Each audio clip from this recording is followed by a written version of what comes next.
পার্থ বেটা গিলে খেলো শিক্ষার মান, জীবন কৃষ্ণ পুকুরেতে মোবাইল হারান। স্যান্ডো হেকিমের কথা কি বা বলিব। স্যান্ডো হেকিমকে চেনেন তো? স্যান্ডো গেঞ্জি পরে টাকা নিচ্ছিল স্যান্ডো হাকিম। স্যান্ডো হাকিমের কথা কি বা বলিব, বন্দরে ঝেড়েছে টাকা কিভাবে গুনিব। অরব বেটা বড় কেষ্ট সবাই সেটা জানি। মুখ্যমন্ত্রী আপনার লজ্জা লাগে না? আপনি একজন নির্লজ্জ মহিলা মুখ্যমন্ত্রী হওয়ার পরেও আপনি এই ধরনের অপরাধগুলোকে সংরক্ষণ দিচ্ছেন। আপনি শেখ শাহজাহানের পাশে গিয়ে দাঁড়াচ্ছেন। আপনার ইন্টারভিউতে আপনি বলেছিলেন যে শেখ শাহজাহান কিন্তু দুষ্কৃতী নয়। আজকে সেই শেখ শাহজাহান আমাদের মা বোনেদের তাদের ইজ্জত নিয়ে ছিনিমিনি খেলছে না। জোরে আমার সাথে বলুন, ভারত মাতা কি। মহান দেশের মহান নেতা নরেন্দ্র মোদী জিন্দাবাদ। নরেন্দ্র মোদী জিন্দাবাদ। নীতিন নবীন জিন্দাবাদ। অমিত শাহ জিন্দাবাদ। ভারত মাতা কি। আর যে নাম শুনলে তৃণমূল কংগ্রেসের বুকের ভিতরটা খালি হয়ে যায়, সেই নাম দুহাত তুলে আমার সাথে বলুন, জয় জয় শ্রীরাম, জয় শ্রীরাম, জয় জয় শ্রীরাম। বন্ধুগণ, আজকের এই ব্রিগেডের মহাসমাবেশে পশ্চিমবঙ্গের বিভিন্ন প্রান্ত থেকে যারা আগত হয়েছেন তাদের সকলকে আমি আমার করজোড়ে কুর্নিশ জানাই। যেহেতু এই প্রখর রোদের মধ্যে আপনারা যে বিপুল সংখ্যায় মাথায় টুপি দিয়ে এবং এই প্রখর রোদের মধ্যে ভারতীয় জনতা পার্টির সভাতে এসেছেন, মোদিজিকে শুনতে এসেছেন, এটা শুধুমাত্র ভারতীয় জনতা পার্টিতে সম্ভব। তৃণমূল কংগ্রেস হলে বিরিয়ানির প্যাকেট দিয়েও এই ভিড় জোগাড় করতে পারবে না, তাদের পক্ষে সম্ভব না। এটা ভারতীয় জনতা পার্টির কার্যকর্তারা করতে পারে। মঞ্চে আমাদের সমস্ত নেতৃত্ব উপস্থিত আছেন। মাননীয় বিরোধী দলনেতা শুভেন্দু অধিকারী থেকে শুরু করে আমাদের দিলীপ দা থেকে শুরু করে মিঠুন দা থেকে শুরু করে তথাগত দা, রাহুল দা, আমাদের সাংসদগণ, রাজ্যের জেনারেল সেক্রেটারিগণ এবং রাজ্যের সম্পাদকগণ, সহসভাপতিগণ, আমাদের মোর্চার সভাপতি, 7 মোর্চার সভাপতি, তারাও এখানে উপস্থিত আছেন। প্রাক্তন মন্ত্রীরা উপস্থিত আছেন। আমাদের রাজ্যসভার সাংসদ তারা উপস্থিত আছেন। আমি সবার নাম ইন্ডিভিজুয়ালি নিচ্ছি না, সবাইকে একবার জোরে হাততালি দিয়ে সমস্ত নেতৃত্বকে বরণ করে নিন, সবাইকে স্বাগত জানান, অভিনন্দন জানান। বন্ধুগণ, আমাদের এই সভা এটি বিশেষ গুরুত্বপূর্ণ সময়ে অনুষ্ঠিত হতে চলেছে। এই সভায় মাননীয় প্রধানমন্ত্রী এসে আমাদেরকে মার্গদর্শন দেবেন যে কিভাবে আগামী দিনে বিকশিত পশ্চিমবঙ্গ তৈরি হবে। তিনি বলবেন মমতার এই অপশাসন কিভাবে দূর হবে। তার আগে মুখ্যমন্ত্রী গোটা কলকাতা জুড়ে গো ব্যাক মোদি পোস্টার লাগিয়েছে। দিদি, যতই পোস্টার লাগান, বাংলার মানুষের মনের ভিতরে লেখা আছে go back Mamata, go back Mamata, go back Mamata. বাংলার মানুষ তার হৃদয়ে লিখে নিয়েছে। আর নরেন্দ্র মোদীর জন্য হৃদয় ভরা ভালোবাসা। বাংলার মানুষ অপেক্ষা করছে নরেন্দ্র মোদীর ডবল ইঞ্জিন সরকার এই পশ্চিমবঙ্গে তৈরি হবে। সেই ডবল ইঞ্জিন সরকার পশ্চিমবঙ্গকে খাত থেকে তুলে আনবে। তাই আমার সাথে একবার বলুন, আমি বলবো পশ্চিমবঙ্গে দরকার, আপনারা বলবেন ডবল ইঞ্জিন সরকার। হবে তো? বলুন, পশ্চিমবঙ্গে দরকার, পশ্চিমবঙ্গে দরকার, পশ্চিমবঙ্গে দরকার। বন্ধুগণ, আমাদের এই সভার কিছুদিন আগে মুখ্যমন্ত্রী ধর্ণা দিচ্ছিলেন। ধর্ণা মঞ্চে পর্দা ছিল, পর্দা উঠলো, মিউজিক হলো, গান বাজনা হলো, নাটকও হলো। কিন্তু আমরা অবাক হয়ে গেলাম যে একসময় বাংলা সিনেমায় রঞ্জিত মল্লিক বড় বড় ডায়লগ মারতেন অঞ্জন চৌধুরীর সিনেমাতে, আর আমাদের মুখ্যমন্ত্রী সেই অঞ্জন চৌধুরীর সিনেমার ডায়লগ মারলেন। বললেন কোন একটি সম্প্রদায়, উনি মুসলিমদেরকে বোঝাতে চেয়েছেন, বলেছেন এক হয়ে যদি যান, 1 সেকেন্ডে নাকি সমস্ত হিন্দুদেরকে ধূলিসাৎ করে দেবে, শূন্য করে দেবে।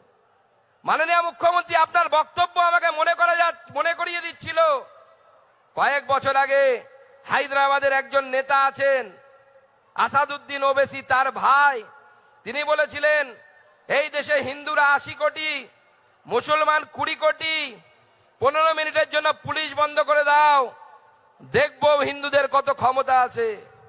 হুমায়ুন কবির বলেছিল যে 2 ঘন্টা সময় দিলে ভাগীরথীতে নাকি হিন্দুদের গলা কেটে ভাসিয়ে দেবে। আমি জানি না 1946 সালে দাঙ্গার সময় সোহরাওয়ার্দী সাহেব কত সময় দিয়েছিলেন, কিন্তু ছি মুখ্যমন্ত্রী, আপনি সবাইকে পার হয়ে গেলেন। আপনি বললেন 1 সেকেন্ডের মধ্যে নাকি হিন্দুদেরকে আপনি জ্বালিয়ে পুড়িয়ে ছারখার করে দেবে, আপনার দুধেল গায়েরা নাকি শেষ করে দেবে। আমি বলছি মাননীয় মুখ্যমন্ত্রী, 1 সেকেন্ড নয়, এই শক্তির বিরুদ্ধে যারা সাম্প্রদায়িক শক্তি, আপনার মতো মানসিকতার লোক, তাদের বিরুদ্ধে হাজার হাজার বছর ধরে আমরা সংগ্রাম করেছি। তাই আজকে আমরা সনাতনী হিন্দু, আমরা হাজার বছর ধরে টিকে আছি, আগামী দিনেও টিকে থাকবো। আপনি দেখবেন আর জ্বলবেন, কিচ্ছু করতে পারবেন না। আমরা টিকে থাকবো। আমরা জোরের সাথে বলবো জয় শ্রীরাম, জয় শ্রীরাম। মুখ্যমন্ত্রী শুনতে পাচ্ছেন তো? কত গলা, কত লক্ষ কণ্ঠ একসাথে বলছে যে জয় শ্রীরাম। তাই বন্ধুগণ, মুখ্যমন্ত্রী যতই বলুক 1 সেকেন্ডের গল্প 1 সেকেন্ডে পশ্চিমবঙ্গের মানুষ করবে। এবার যখন ইভিএম এ গিয়ে 1 সেকেন্ডের মধ্যে বিজেপির বাটনটা দাবাবে, বিজেপির বোতামটা দাবাবে, পদ্ম ফুলে ভোট পড়বে। 1 সেকেন্ডে খেল খতম, মমতা ব্যানার্জি খতম, তৃণমূল যাবে, বিজেপি আসবে। সেই দিন আসে বন্ধুগণ। আর মোটামুটি 40 দিন সময় আছে, সাংবাদিকরা বলছিলেন। তাই এই 40 দিন নিজেরা পরিশ্রম করুন, আমাদের নেতৃত্বদেরকে ডাকুন, আমরা পরিশ্রম করব। 40 দিন সময় নিন, তৃণমূল নামক জঞ্জালকে বিসর্জন দিন। এই 40 দিনের পরিশ্রমে আমাদের তৃণমূলকে সরাতে হবে। বন্ধুগণ, মমতা বন্দ্যোপাধ্যায় বলেন যে আমরা নাকি, আমাদের বিজেপির সরকার এই রাজ্যের জন্য নাকি কিছুই করেনি। আমি মুখ্যমন্ত্রীকে বলতে চাই, মাননীয় মুখ্যমন্ত্রী, আপনি এক সময় বলেছিলেন, আপনার শব্দই আপনাকে ফিরিয়ে দিয়ে বলতে চাই যে আপনার চোখে কি নেবা হয়েছে? আপনি দেখতে পান না? প্রধানমন্ত্রী কৃষক সম্মান নিধিতে 13,000 কোটি টাকার বেশি টাকা 45 লক্ষ কৃষকের অ্যাকাউন্টে আমাদের প্রধানমন্ত্রী নরেন্দ্র মোদী দিয়েছেন, মুখ্যমন্ত্রী দেখতে পাননি। কৃষি পরিকাঠামো তহবিলে 2,800 কোটি টাকা মাননীয় প্রধানমন্ত্রী দিয়েছেন। মৎস্য সম্পদ যোজনায় 450 কোটি টাকা আমাদের সরকার, তৃণমূলের সরকার থাকা সত্ত্বেও পশ্চিমবঙ্গকে দিয়েছে। কিষাণ ক্রেডিট কার্ডে 530 কোটির বেশি ঋণ, 1.25 হেক্টর জমিকে মাইক্রো সেই ইরিগেশনের ব্যবস্থা, 1 কোটির বেশি সয়েল হেলথ কার্ড আমাদের প্রধানমন্ত্রী দিয়েছেন। আমাদের মাননীয় প্রধানমন্ত্রী পাট চাষীদের ন্যূনতম সহায়ক মূল্য 2 গুণেরও বেশি বাড়িয়েছেন। আর মুখ্যমন্ত্রী আপনি কি করছেন? আমাদের আলু চাষিরা হুগলি থেকে শুরু করে, বর্ধমান থেকে শুরু করে বিস্তীর্ণ এলাকার যারা আলু চাষি, তারা প্রতি বিঘেতে 18,000, 20,000 টাকা করে তারা লোকসান খাচ্ছে। আলুর দাম পাচ্ছে না, কুইন্টাল প্রতি আলুর দাম একদম কমে গেছে। উড়িষ্যাতে আলু তারা পাঠাতে পারছে না, আপনি বন্ধ করে রেখেছেন। আমাদের আলু চাষিরা হাহাকার করছে, তারা বলছে আমাদের বাঁচতে দাও। এই মুখ্যমন্ত্রী থাকলে তারা বাঁচতে পারবে না। বিজেপির সরকার তৈরি হবে, আমরা আলু চাষিদের আলুর দামের ব্যবস্থা করব, আমরা আলুর সহায়ক মূল্যের ব্যবস্থা করব।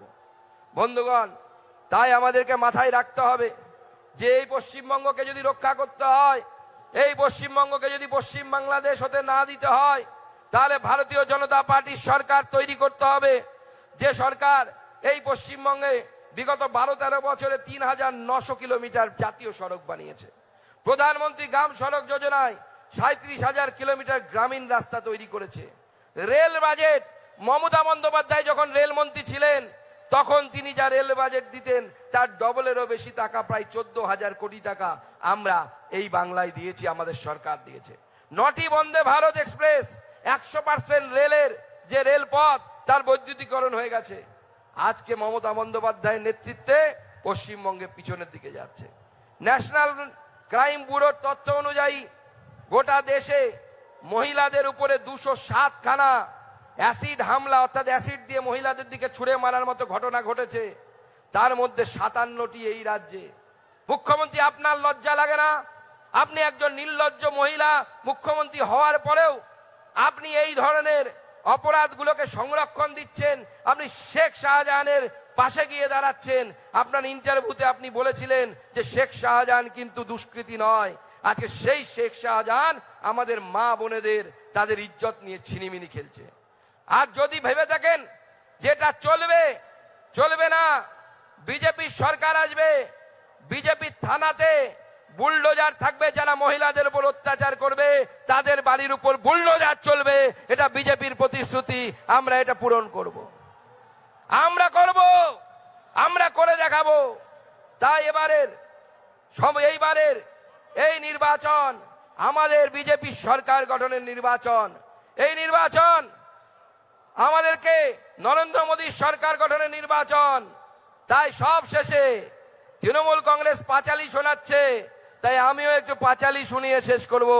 বিষ্ণু মাতার পাঁচালি একটু শুনবেন, মন দিয়ে শুনবেন। শোনো শোনো রাজ্যবাসী, শোনো দিয়া মন, তৃণমূলের চুরির কথা করিব বর্ণন। শোনো শোনো রাজ্যবাসী, শোনো দিয়া মন, তৃণমূলের চুরির কথা করিব বর্ণন। সিংহাসনে বসে রয় চোরেদের রানী, চেনেন তো চোরেদের রানীকে? সিংহাসনে বসে রয় চোরেদের রানী, লুটের টাকায় বড় হয়েছে আমরা সেটা জানি। সেই টাকার ভাগ পায় রাজীব অনেকখানি। রাজীবকে চেনেন তো? নতুন এমপি হয়েছে। সেই টাকার ভাগ পায় রাজীব অনেকখানি। লাল ডায়েরি কোথায় গেল আজও জানা যায়নি। সারদার লাল ডায়েরির কথা নিশ্চয়ই আপনাদের মনে আছে।